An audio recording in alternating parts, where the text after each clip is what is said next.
Streaming now, this is the Wood TV Live Desk.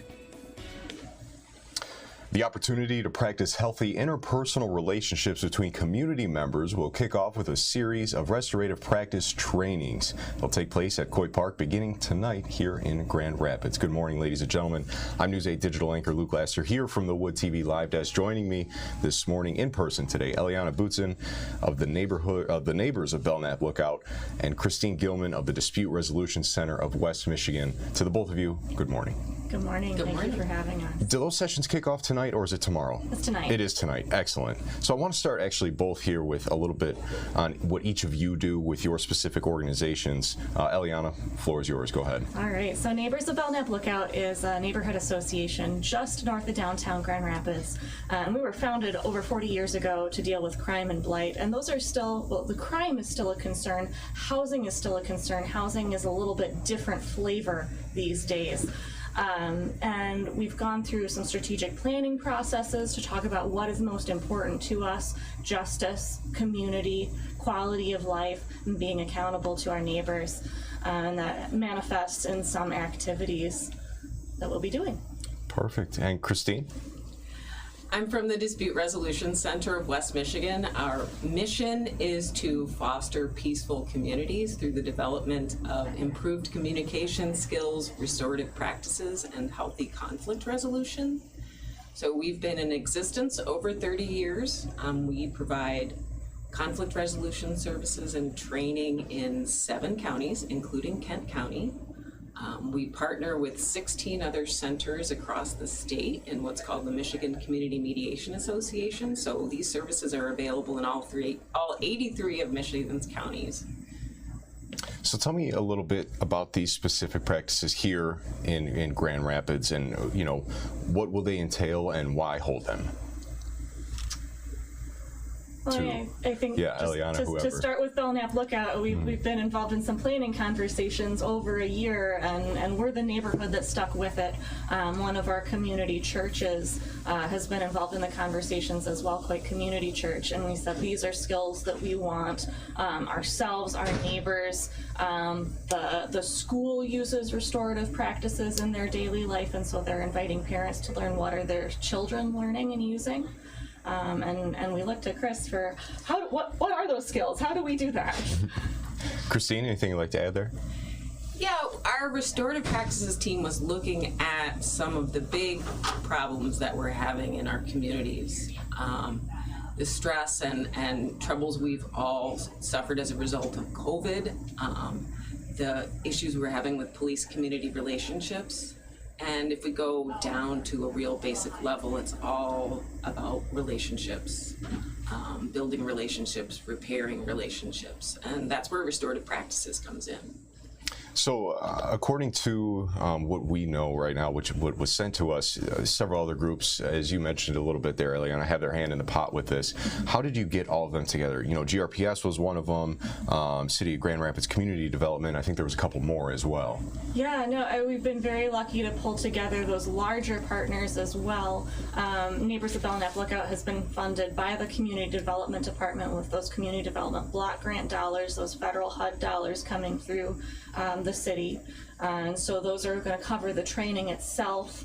The city's Office of Special Events is underwriting the use of the park. If we need to use a rain site, which I think seems likely next week, we can use the school, which Coit School arranged with the district. And then we also have the city's neighborhood match fund coming in with dollars for food for these events. I have another question too of why right now? Obviously we're coming out of COVID a little bit and people are able to gather a little more, but why right now?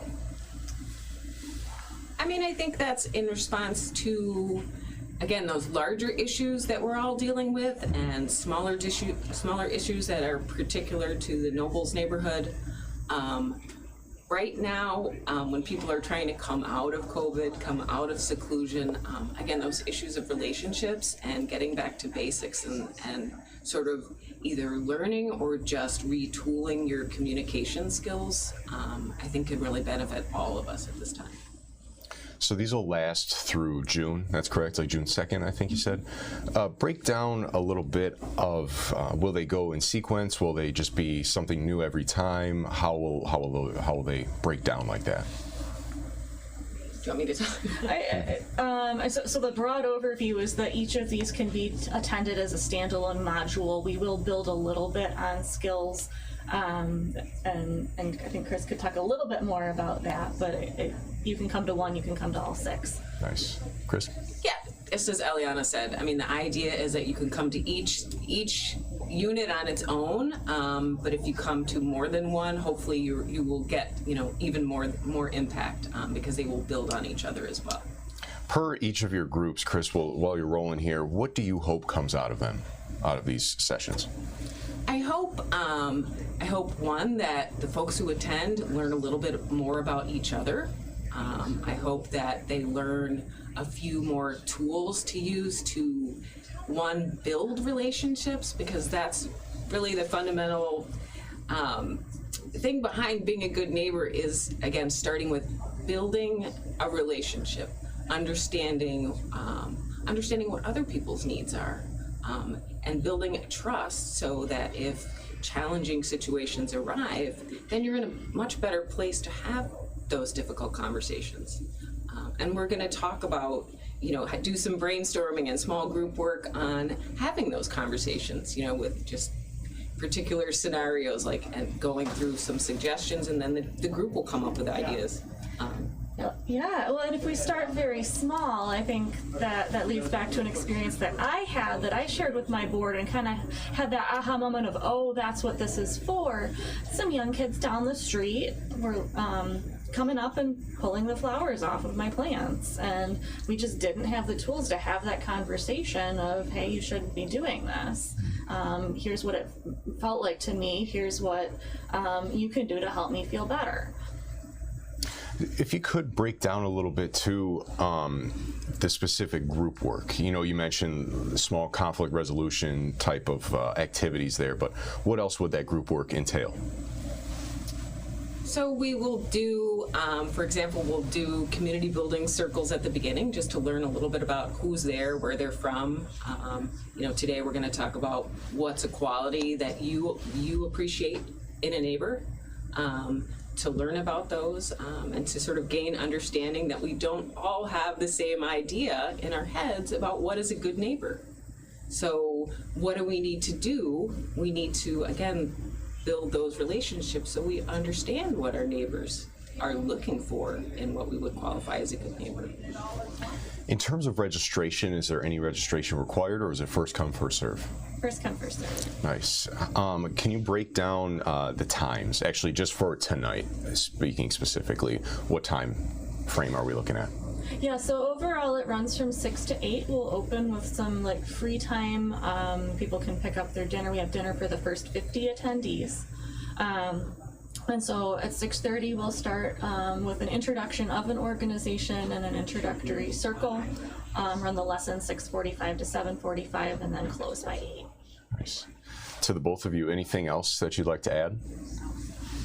I'm just really excited that we have this opportunity to work with Nobles and all of our partners out there, and I'm excited to see what comes out of it and learn from the people that show up.